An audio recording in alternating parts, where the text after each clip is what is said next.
Te voy a pedir una de las notas más complicadas del año, que es la nota del Gran Premio de Mónaco. Ahora vamos a diseccionar piloto por piloto, pero la nota de la carrera... 5,5.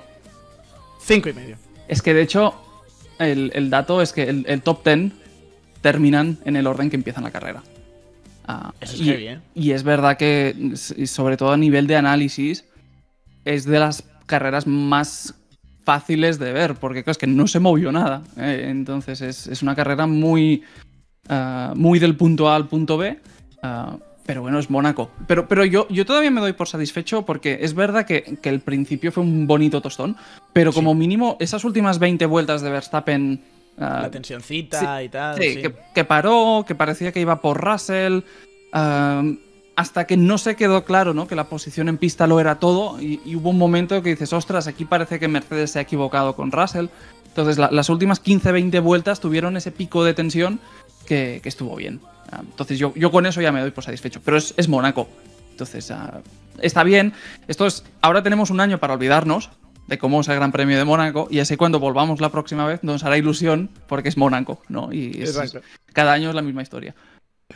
Y así sigue la Fórmula 1 en su rueda. Bueno, amigos, vamos con las notas del Gran Premio de Mónaco. Tenemos que empezar con el Destroyer, con el señor que nos alegra la vida cada vez que se monta en un coche de Fórmula 1, con Kevin Magnussen, que intentó ver un hueco en la subida al casino y dijo, voy a meter por aquí el coche a ver qué pasa. Y pasó lo que pasó. La nota de Magnussen es un 4. Las notas son bajas. Esta carrera, la media de los pilotos es un 6,1. Entonces hay mucha nota baja. Magnussen es el piloto que inicia el contacto con Checo Pérez en una situación que objetivamente es un lance de carrera, aunque sí que parece que es Kevin quien está recibiendo más en la opinión pública. Magnussen salía último, hizo una buena salida porque ganó un par de posiciones, se puso 18º básicamente y luego vino el toque con Checo. No cabían 3 coches en paralelo subiendo a casino, eso lo vimos claro. Es verdad que Checo no le dejó espacio, pero puedes argumentar que Magnussen intentó meterse por donde no cabía un coche. Y es la segunda vez que lo hace este año. Le hizo lo mismo Sargent en Miami. Entonces, bueno, pues si lo intentas pues y sabes que compras papeletas, pues pasan cosas. Es un 4. Le tocó el suspenso a Kevin Magnussen. Nico Hülkenberg, siguiente en la tabla. ¿Qué nota tiene Hülkenberg? Hülkenberg no tiene, porque al final es el que menos culpa tiene de todo el caos de la salida y fue un auténtico pasajero. Al final, Hülkenberg, cuando ves el onboard, da especial rabia, ¿no? Porque todo el caos ocurre a su derecha y hay un momento que él dice, bueno, giro a la izquierda y acelero, pero justo entonces es cuando Checo está rebotando contra el muro y se lo lleva por delante ya sin ningún tipo de control. Entonces, un pasajero. No hay nada a valorar. Nada a valorar. Y el tercer pasajero de ese accidente múltiple fue Checo Pérez, que sí que he visto que tiene nota, Martín. Sí, Checo tiene un 4 porque es un fin de semana bastante delicado, ya más allá del accidente. Es un fin de semana delicado. Al final Checo lleva un Red Bull, cayó eliminado en Q1, siendo 18º por tráfico, que es una situación que evidentemente si llevas un Red Bull no debería ocurrir. En Imola también hubo una mala clasificación, entonces es un poco una dinámica que no parece tan crítica como el año pasado, pero es ese eco, ¿no? De, ostras, el sábado se arruina todo y el domingo pues ya está todo el pescado vendido. Pues 18º clasificación, 16º porque excluyeron a los 2 Haas de la misma y a partir de ahí las cosas no mejoraron. Checo no vio a Magnussen en su retrovisor, estaba claramente por delante, entonces yo creo que quizá Magnussen tenía un poco más de responsabilidad, pero es obvio que ahí tampoco cabía un coche, lance de carrera en cualquier caso, y la nota sobre todo es más que nada por los malos sábados. Y más, si hay un fin de semana donde puedes decir que el sábado es importante es este. Entonces no hay mucha excusa. Por delante de Checo Pérez, Esteban Ocon, que también tuvo la suya. Es que es todo el mundo, ¿eh? Y en 30 segundos. Y luego nos dieron 50 vueltas que dices, no pasó nada. Se podrían haber puesto de acuerdo. Y esto lo haces cada 15 vueltas uno, ¿no? Y el personal está despierto. Pero bueno, Ocon tiene un 4. Al final es el cuarto abandono de la salida. En su caso, un exceso de agresividad en ese intento de adelantamiento, de hecho, sobre Gasly, justo antes de la entrada del túnel. El coche salió volando por los aires, los daños eran tan grandes que no había forma de continuar. Y fue un fastidio, porque Ocon salía un 10º. Es verdad que por delante tampoco se movieron las cosas, entonces en condiciones normales ayer Ocon no puntúa, ayer Ocon termina un 10º, pero evidentemente pues es un final muy diferente. Y sí que fue llamativo todo el enfado de Pierre Gasly monumental por la radio y que ha salido Ocon a pedir perdón. Entonces sí que ha habido una asunción de culpas en ese sentido y ha reconocido que se pasó de la raya. Es un incidente grave y que no se entiende de ninguna forma, pero es a favor. Veremos a ver qué pasa con Esteban Ocon, que ya se está diciendo que se van a tomar medidas raras. Sí, yo a favor de equipos disfuncionales, entonces está bien, además cuando hay rivalidad interna, está bien, anima las cosas, pero es un 4 como una catedral. Hablando de otro equipo disfuncional, Sauber, Guan Yu Zhou por delante de Esteban Ocon. ¿Qué nota tiene el piloto chino, Martí? Sí, Zhou tiene un 5, carrera delicada para Zhou, salía 18º, la primera salida fue horrible, cayó a la última posición.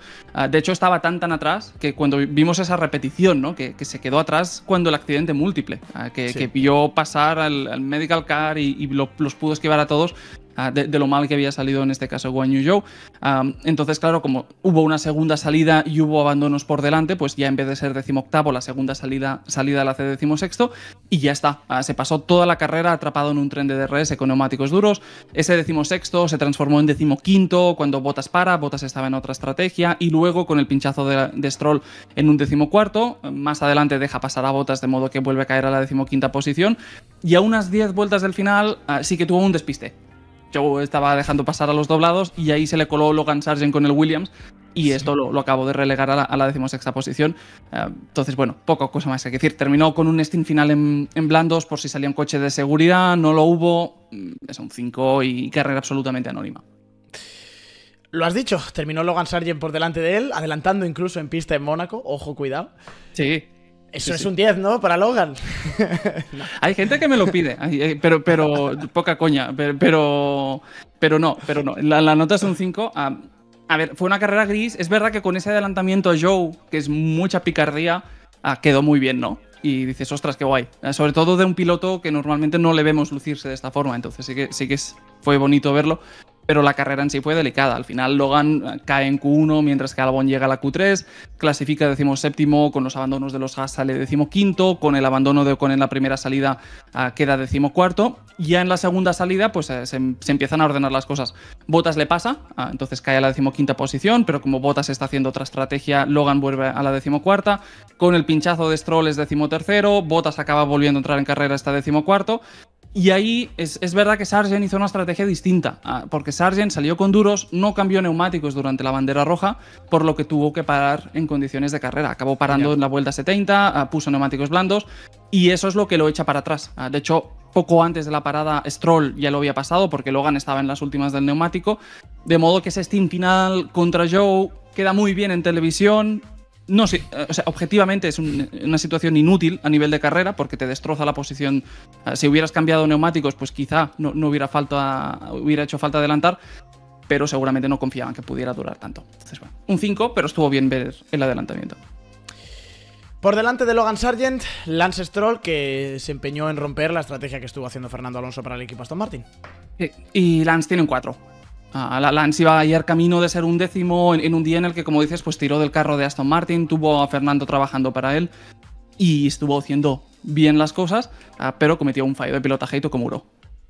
Bueno, circuito técnico que penaliza también en ese sentido y Stroll tocó muro. Bueno, pues si algún día se quiere construir un proyecto competitivo, a favor de fichar a Adrian Newey, pero también a favor de fichar a un buen segundo piloto. Entonces, sea como sea, 13º en parrilla. En la primera salida pasa a Ricciardo, con el abandono de Ocon está un 10º, justo delante de Alonso. Y ahí es donde se empieza a dar la situación de carrera, ¿no? El objetivo son los puntos los marca Pierre Gasly, los dos están en neumáticos medios, Gasly y Stroll, y por detrás lleva Fernando Alonso. Alonso trabajando como un compañero, lo cual fue bonito de ver y fue bueno ver esa colaboración. Alonso que frenó el grupo, permitió que Stroll tuviera margen para hacer una parada gratis, manteniéndola en 11ª posición, y es ahí donde en la vuelta 42 mete duros para ir a por Pierre Gasly, se reincorpora 19 segundos, va acercando y en la chicane del puerto pues toca muro y destroza el neumático y destroza su carrera.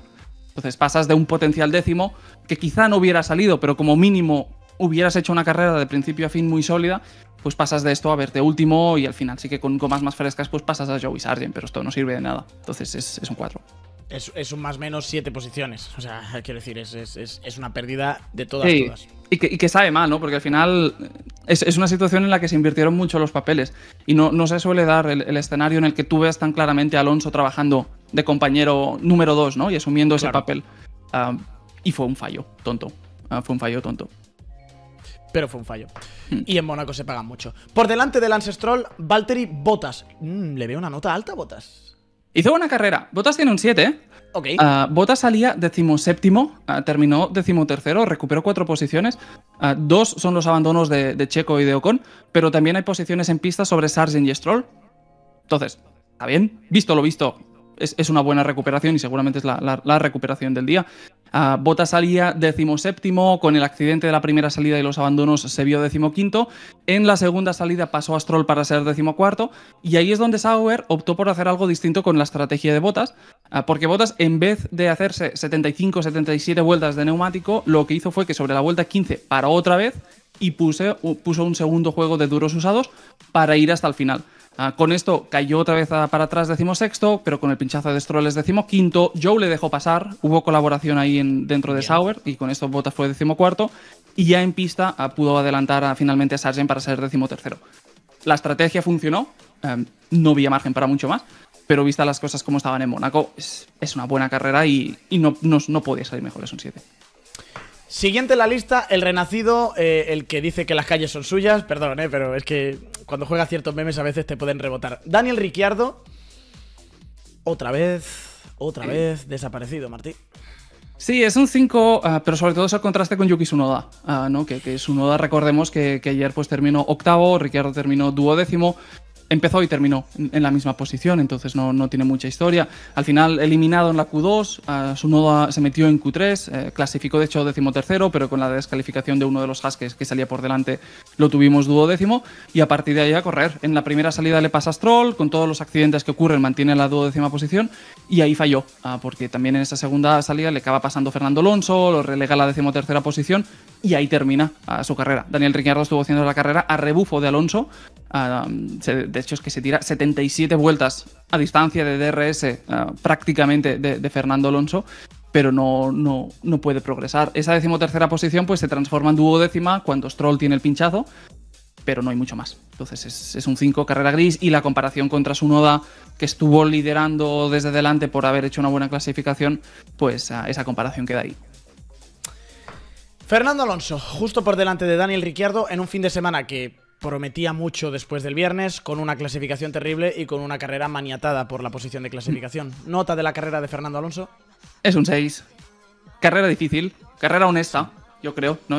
Cuando ves la posición de salida, pues dices, pues es lo que hay, no hay mucho más. Pero sí que es un fin de semana difícil. Todo viene condicionado por un mal sábado, ha caído eliminado en Q1, 16º, en su caso perjudicado por tráfico, que es una cuestión que sabes que puede pasar en Mónaco. También, pues quizá el equipo, no es una cuestión individual suya, pero algo quizás se podría haber hecho distinto a nivel organizativo para ahorrarte todo el tráfico que tuvo por querer anticipar un poco la última vuelta rápida.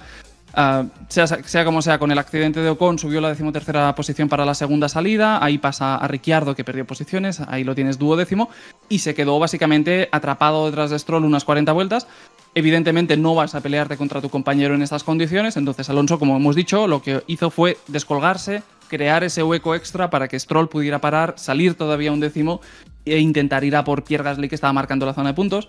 Luego, pues Stroll toca muro, pincha, abandona, o como mínimo desaparece de la ecuación, y es entonces cuando Alonso recupera la 11ª posición y se queda a las puertas de los puntos. Pero incluso con el fallo de Stroll, Alonso en ese punto lo tienes a unos 20 segundos del 10º. Entonces no había ninguna sensación de peligro real. Entonces la carrera fue honesta. Yo creo que es una carrera honesta y correcta, pero evidentemente todo se fue el traste en la clasificación. De hecho, decía Fernando Alonso que pensaba que había entrado en puntos. No, terminó casi en los puntos, sí que los tuvo Pierre Gasly, que sobrevivió al choque de su compañero de equipo, a ese Ocon salvaje que apareció. ¿Qué nota tiene el piloto francés? Gasly tiene un 7, y recordemos lo que decimos al principio. Ya estamos en top 10, a partir de aquí es posición de inicio, posición final. O sea, no se movió absolutamente nada. Entonces, bueno, la carrera de Pierre Gasly estuvo bien. Primer punto del año para él, para Pierre Gasly. Y cómo cambian las cosas, ¿eh? Por el año pasado Alpine hizo podio aquí con Ocon. Y se las prometieron. Y aquí estamos en esta nueva situación que estaba viviendo Alpine. Gasly salía 10º con neumáticos duros, sobrevivió al impacto de Ocon en la primera vuelta y después de la bandera roja metió medios y llegó hasta el final. Entonces no pasó mucho más. Durante la primera mitad de la carrera llevó a Stroll a rebufo todo el rato, había esa pelea entre los dos. Stroll hizo esa segunda parada para intentar perseguirle hasta el final y atacar con neumáticos nuevos, pero tuvo un pinchazo antes de atraparle, entonces se quedó todo en nada. Tampoco hay ninguna garantía de que hubiera funcionado. Vimos a Verstappen contra Russell, ¿no? Entonces es posible que hubiera podido llegar Stroll y Gasly hubiera hecho valer la posición en pista y hubiera salvado los puntos. Pero es una buena carrera, salva los puntos, 10ª posición, un 7. Por delante de Pierre Gasly, Alex Albon. Puntos por fin para Williams. Puntos por fin para Albon. Han tenido que llegar hasta Mónaco, pero sumaron. Sí, la nota es un 7. Albon, como dices, fue noveno, entonces 2 puntitos, primeros puntos del año para el equipo Williams.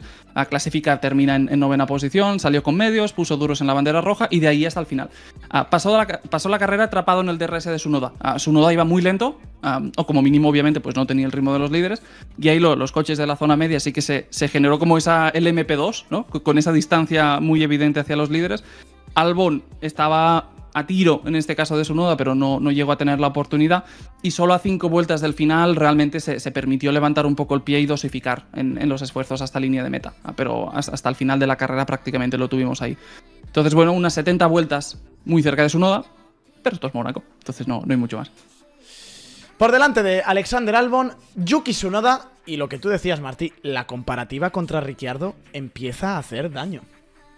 Sí, no, en este caso empieza a hacer daño, bastante daño. Entonces, Yuki Tsunoda 19 puntos, Daniel Ricciardo 5, y no solamente esto, sino que ya puedes abrir un poco el foco, ¿no? Porque al final, con estos 4 puntitos más, la situación es que en las últimas 3 carreras, el equipo RB ha sumado 17 puntos, Aston Martin 4. Qué barbaridad. Cuidado con el sorpaso, ¿eh? Que hay un hueco, porque hay un hueco importante, pero que cuando empezó el año no parecía que pudiéramos estar en una situación como esta, ¿no? Entonces es bastante grave. En el caso de Tsunoda, pues salía octavo, termina octavo. La nota, perdona, Martí, de Tsunoda, que no lo hemos dicho. Un 8 para Tsunoda. Sí, perfecto. Un 8 para Tsunoda. Terminó octavo, esquivó todo el caos de la salida, cambió medios por duros en la bandera roja y aguantó las 77 vueltas hasta el final. Hizo un tren de coches, era la primera pieza de esa zona media. Y de hecho la situación era tal que hasta 10 vueltas del final el coche de delante lo llevaba a más de un minuto, prácticamente, mientras por detrás llevaba gente en DRS. Pero es la posición en pista, lo es todo, y lo hizo bien. Y de hecho Tsunoda hizo una buena gestión de neumáticos, y la prueba es que las últimas vueltas incluso se acercó a Leclerc, por ejemplo, el líder. Entonces, pese a llevar coche de zona media y demás, terminó muy bien y terminó muy fuerte. Buena temporada del japonés, buena temporada de Hamilton. No lo sé, un pelín perdido en Mónaco, por detrás de su compañero de equipo. Terminó por delante de Tsunoda, pero día aciago para Hamilton. ¿Qué nota tiene el piloto británico? Sí, tiene un 6, carrera correcta, salió séptimo, terminó séptimo, sin más florituras, ¿no? Entonces salió con duros de inicio como Russell, aguantó la 7ª posición en las 2 salidas, estuvo a rebufo de Verstappen todo el rato, siempre con mucho margen con Tsunoda, y esa es un poco la clave, que al final se vio muy claro desde las primeras vueltas que Hamilton podía tener espacio por detrás porque Tsunoda se estaba descolgando y acabó aprovechando la parada gratuita. Es lo que vimos a unas 30 vueltas del final, algo menos. Y es verdad que el undercut a Verstappen no funcionó porque Verstappen respondió en la siguiente vuelta y un neumático duro de estas características pues es difícil hacerlo funcionar en una pista urbana tan rápido. Pero al final Hamilton es un buen ejemplo junto con Verstappen de la velocidad que tenían estos coches, ¿no? Pese a la posición en pista. De hecho, Hamilton lo tienes a unos 42 segundos del líder, a unas 26 vueltas del final, cuando está apenas empezando esa tanda final. Termina la carrera 15 segundos, entonces recorta casi medio minuto, recorta del orden de segundo por vuelta. Pero, claro, la posición en pista lo era todo. Entonces, no sirvió de mucho. Max Verstappen, 6ª posición para él. Raro verle ahí detrás, carrera difícil. Fin de semana difícil. ¿Nota del holandés? Un 6. No va a ser el 9. Sí, no va a ser. Es el 6. Sí, fin de semana extraño, ¿eh? Yo creo. Sí, desde esos fines de semana que dices, ostras, ¿qué está pasando aquí? ¿Por qué el coche no funciona? Muchas quejas el sábado, que se clasificó 6º. Muy descontento con la suspensión. Muy poca confianza para tirar. Entonces, sorprende porque no suele ocurrir, ¿no? Ver a una Red Bull vulnerable. Y el domingo no fue mucho mejor. Al final, saliendo 6º, ya las opciones de remontar eran delicadas. Verstappen se la jugó con duros, intentando buscar una estrategia alternativa, intentando poder alargar la primera tanda, intentar el overcut, Pero claro, cuando tienes una bandera roja en la primera vuelta y todo Dios te cambia de neumáticos, pues esa ventaja estratégica la pierdes por completo y es lo que pasó. Verstappen con la bandera roja puso neumáticos medios, entonces intentó otra cosa, que era aprovechar esa parada gratis a medida que se creaba el espacio con Tsunoda, y vimos que tenía la velocidad para llegar hasta Russell, pero la posición en pista lo era todo. Entonces no pudo llegar a tener una oportunidad clara de adelantar. Entonces, bueno, como mínimo Verstappen añadió emoción. Entonces, la carrera fue lo que fue, previsible a matar, pero sí, esas últimas 25-28 vueltas en las que Verstappen te mete el neumático y empiezas a ver cómo baja la distancia, yo creo que todo el mundo se despertó un poco con eso. Entonces, como mínimo, hay que reconocerle el mérito. Se despertó Russell, que sin embargo mantuvo la posición por delante de él. En contraste con Hamilton, carrera un poquito más decente del otro piloto británico de Mercedes. Sí, la nota es un 8, sobre todo es que al final son carreras muy parejas, pero todo viene de la posición de salida, ¿no? Ya, claro. Y de haber hecho bien el trabajo el sábado, que al final esto es Mónaco, entonces ya sabes que es así de importante la clasificación. Al final la situación es la que es en Mercedes, está igualando el mejor resultado de la temporada para él y para el equipo, que es Bahrein en 2024, y es verdad que Russell, al igual que Verstappen, por ejemplo, fue bastante valiente en el sentido de que pese a salir tan arriba, se la jugaron con la estrategia.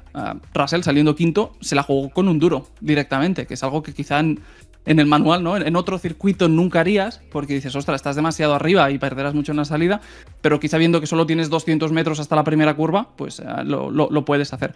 Evidentemente, esta estrategia alternativa, cuando sale la bandera roja, se va al traste, porque tiene que meter el neumático medio, y ahí es donde Russell hace la que es su gran carrera, que es la gestión del neumático. 77 vueltas con el neumático medio, no solo aguantar, sino la velocidad con la que lo hizo. Lo vimos al final de la carrera cuando Verstappen ya estaba más bajo control. Veíamos que Russell se estaba acercando a Norris, que estaba rodando en tiempos muy competitivos, todo esto con un neumático medio. Entonces la gestión del neumático en ese sentido fue muy buena. También Gasly y Alonso hicieron algo muy parecido, y yo creo que es la forma como termina Russell, sabiendo quién le está persiguiendo, es lo que hace que sea una actuación bastante meritoria. Por eso lo he hecho. Por delante de Russell, Lando Norris, el peor de los McLaren en el día de ayer. Nota discretita, digamos, Martín. Sí, es un 7, una buena carrera, una carrera correcta. Salía cuarto, termina cuarto. Y Norris, hay que decir que tuvo mucha mala suerte.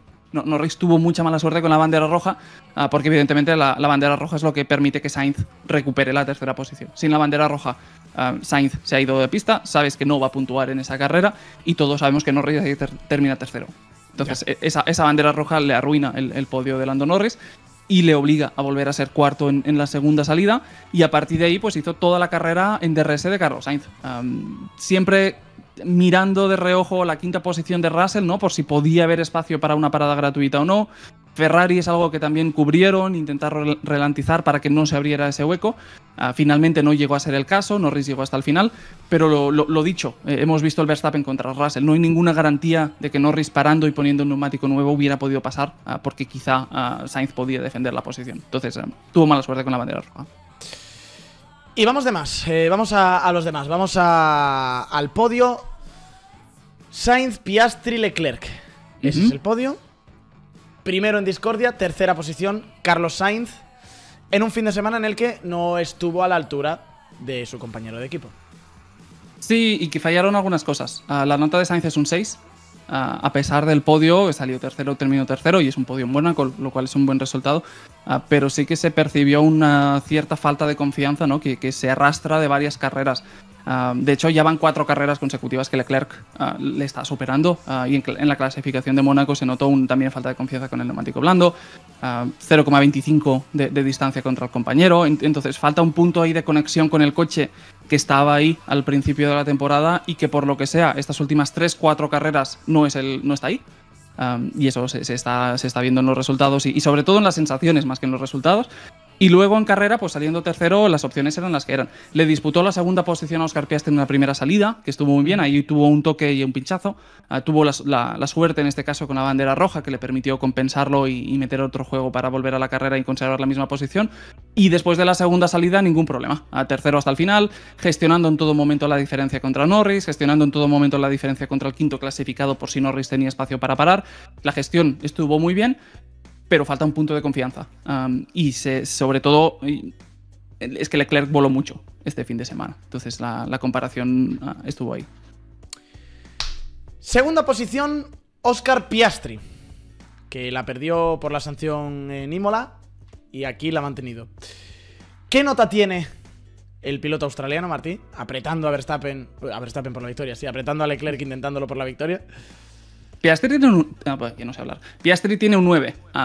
Buena carrera. Y tú lo has dicho, es un poco justicia poética, ¿no? Que después de esa segunda posición en la parrilla de Imola, que recordemos que tenía posición de parrilla, de sanción de parrilla, entonces lo echan a la quinta posición, tampoco se podía adelantar y al final pues Norris le robó un poco los focos en esa carrera. Pues es un poco de justicia poética que ahora él vuelve a tener la misma opción, segunda posición en este caso. Y ahí lo tienes, a una décima en este caso contra Leclerc, una décima de margen también contra su compañero en clasificación, y luego la carrera es verdad que fue una procesión, pero esto es Mónaco. Entonces el mérito en todo caso es, con su juventud y inexperiencia, tener esa sangre fría para hacer una clasificación de este tipo. Segundo en ambas salidas, aguantó a Sainz en la primera, ahí hubo un toque que le ocasionó algún que otro daño, y después de la bandera roja cambió neumáticos medios por duros para llegar hasta el final, hizo toda la carrera a un par de segundos de Leclerc. Es verdad que a unas 10 vueltas del final, ya con los neumáticos muy entrados en vueltas, se empezó a descolgar, terminó a 7 segundos, pero las sensaciones de Piastri son muy buenas. Y es un piloto que está llegando, ¿no? Que dirías que quizá no acaba de estar al 100% ni mucho menos, pero que se le están viendo cosas muy, muy guays. Entonces promete mucho. Y por delante de Piastri, el hombre que rompió la maldición, Charles Leclerc, primera victoria en Mónaco. Martí Muñoz, ¿es eso merecedor de un 10? No, es un 9. Pero no, es un 9. Pero es una gran carrera. Sí, a ver, la carrera fue muy buena, las sensaciones fueron brutales. De hecho, la actuación es que no hizo un gran chelem porque no fue a por él. Le faltó la vuelta rápida y digamos que él mismo se estaba... básicamente a 6-7 vueltas de terminar la carrera hubo un mensaje de radio que dijo, bueno, voy a llevar el coche a boxes, ¿no? Llegamos hasta meta. Entonces podría haber hecho un gran chelem perfectamente, y eso no quita pues que fue una actuación fantástica. La pole es genial, 0,15 de margen sobre todo el grupo, 0,25 segundos de margen sobre el compañero, la sensación de estar volando y flotando con el coche, con un nivel de confianza que no tenía a principios de temporada, y luego en carrera no dio ninguna opción. 2 buenas salidas, la segunda ya con neumáticos duros y de ahí hasta el final. Llevó a Piastri a un par de segundos en todo momento, las últimas vueltas pudo abrir un poco más el hueco, y la carrera de Leclerc sobre todo al final es muy emotiva, ¿no? Yo creo que más que cómo ocurre, por ser el Gran Premio de Mónaco, si algo lo hace memorable realmente es toda la celebración posterior, ¿no? Porque es verdad que Leclerc es un piloto que arrastra una historia personal muy particular, que cuando llegó a Fórmula 1 yo creo que se hablaba mucho más, ¿no? Y todos éramos mucho más conscientes de la historia personal de Leclerc, pero han pasado tantos años, ¿no? Que las cosas se normalizan. Y ayer realmente está en las radios, y cuando escuchas las radios lo notas, que le viene un tsunami de emociones que ver eso en directo pues ponía la carne de gallina, básicamente.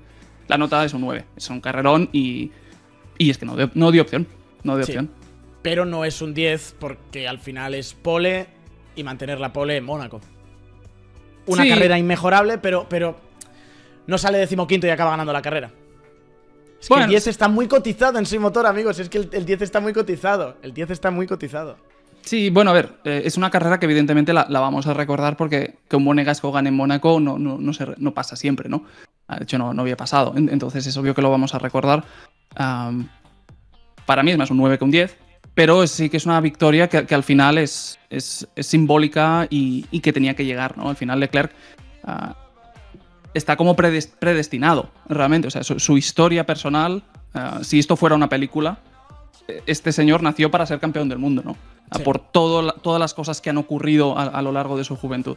Y esta victoria pues es un capítulo que tenía que ocurrir. Entonces es bonito ver que ocurre.